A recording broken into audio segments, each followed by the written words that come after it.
Good morning, dear children. Today we'll briefly revise the entire chapter Industries, their need and classification, and mark the important pointers in the book itself. The very first paragraph tells you about the definition of the word industry, what it means. The term industry means any productive activity in any sphere of life.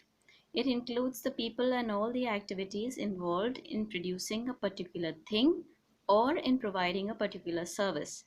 Now, here you have two examples of the film industry and the tourism industry. Then comes the most important point in this chapter, that is, why are the industries important, or why do we need the industry?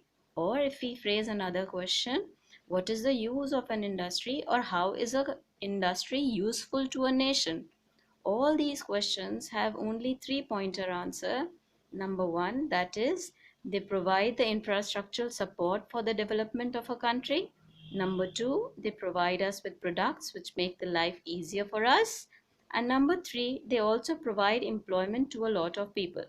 Now here I've made an asterisk. I'll come back to that also and explain it to you. Now these three same points have been explained in detail under the heading Need for Industries in the World. I'll come to that and then I'll refer back to these pointers again. Now here in the third paragraph, it says, it might be asked, give two examples of the Asian countries which are providing export quality products to the Western countries. So you can learn any of those examples, that is your Japan, China, Vietnam, South Korea, Malaysia and Singapore. They are developing countries and they are providing export quality goods to the already developed Western countries.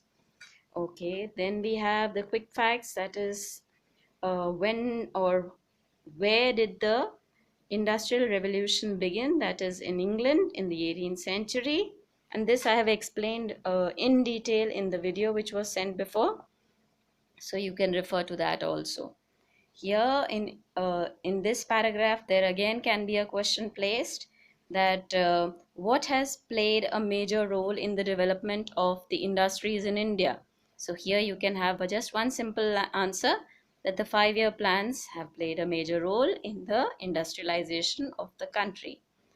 Moving ahead, I had already discussed, or in fact told you, that these are the three basic pointers to describe the importance, need, use, or why the industries are being so highly rated to demarcate the development of a nation. Now here we have the first pointer again, that industry make a country financially strong. How? That is very simple. If the country is financially strong, that means the country can protect itself by buying more ammunitions, by protecting its border, by having a big military. Number one. Secondly, the internal development continues to grow. The people have a better lifestyle to live and they have money to spend on the better living. Number three, people, or in fact, the government does not have to spend a lot of money in buying or purchasing the daily use products, and therefore it is going to save on to a lot of foreign exchange. So here when we say, mark the second point, that is the industries provide products of daily use, and why that this give reason I'll come back to later. And then the third one, that the industries ensure that there is no shortage of necessary goods, so that the government does not have to purchase any or import any daily use products by wasting a lot of foreign exchange. Here, when we had underlined this paragraph, it says Ahmedabad is well known for the cotton textile industry, while cities like Ludhiana and Panipat have a numerous woolen industries. And that's a very important give reason question, the answer to which lies on page number 72.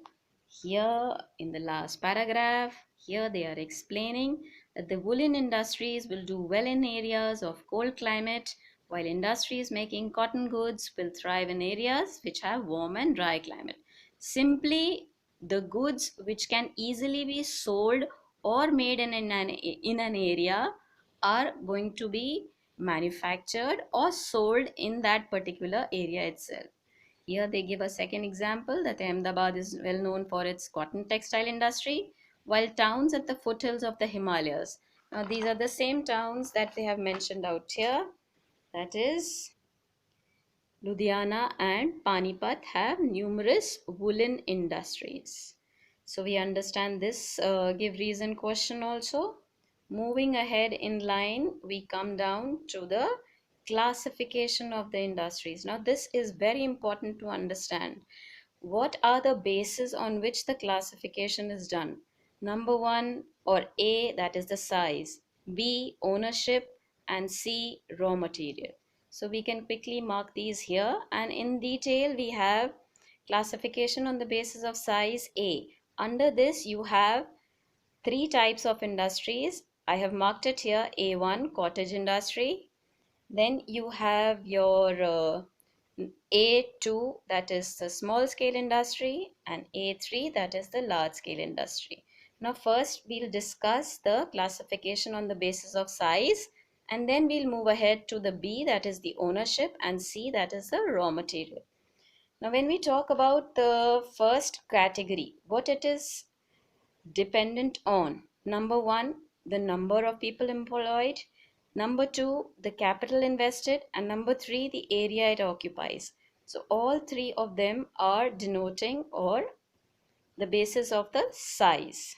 Here in cottage industry, we've discussed a lot of time that it is run by a family. Why is it run by a family? Because the craftsmen and the family members carry on the traditional work. Very important to understand, that has been started by their forefathers generations ago. So their family members are the only ones who have that information or that skill that they have learned from their forefathers. Nobody else in the market will know how to make the pottery the way they can, or carve the sculptures in the manner that these specific cottage industries, or in fact the household members, are producing or doing it. Examples for it are jewelry, pottery, leather products. Now, these industries are encouraged. Why are they encouraged by the government? Very important give reason question. Number one, to generate employment. Number two, to improve the living conditions, and specifically in the rural areas where there is no education. In the sample paper, or in fact the practice assessment also, we gave you this question. In Then comes your small scale industries. Usually the questions asked are based on the comparative study of the large scale and the small scale industry. So you can be asked the difference between both of them, or describe the industry individually, like describe the small scale industry or describe the large scale industry. Here we can easily demarcate few differences as I have numbered them. That number one, the number of people employed is lesser. Obviously, if it's a small scale one, it will be lesser than the larger. Number two, you have the capital invested. Number three, the lesser machinery is used or smaller machinery is used. Number three, less power is used. Obviously, number four, when you have a less production, the labor and the power which will be used will be less in comparison to the large scale industry. So that also you can mark. And number 5 and 6, the lesser number of final products will be produced and less or raw material will be used. Obviously, if you are manufacturing fewer products, you will be using fewer raw materials for your manufacturing. Then we have the question: the government provides incentives to encourage such industries. Give reason why. Now I had marked a asterisk before, that is on the previous page, and I said I'll come back to it. Now this statement also will have the same answer as to why the government provides incentives or special schemes or policies to encourage the small scale industries. Simply because of these three pointers only, because they want the country to develop. How will the country develop? Because of the help provided by the industries to make it financially strong, to make the people more efficient by using products which make their life easier, and also by providing employment. And obviously, if a person is employed, they will have money in hand to spend. Next comes the large scale industry, where if you are asked a question, how can you describe a large scale industry, or what are the main factors that describe a large scale industry, then you can mention these pointers which I have marked out here. That is your huge investment, professional management, force of skilled and unskilled labor, big power driven machines, cheap transportation, source of power. All of these are basically describing a large scale industry. You should also learn few examples of the large scale industries, that is the Tata Steel at Jamshedpur, locomotive industry at Chitranjan, and oil refinery at Mathura. Now all of them are in India, and you should actually make sure you learn them. And learning the examples of the small scale industry are also essential. That is your electronic goods, sports equipment, brassware, bicycle and toys, etc.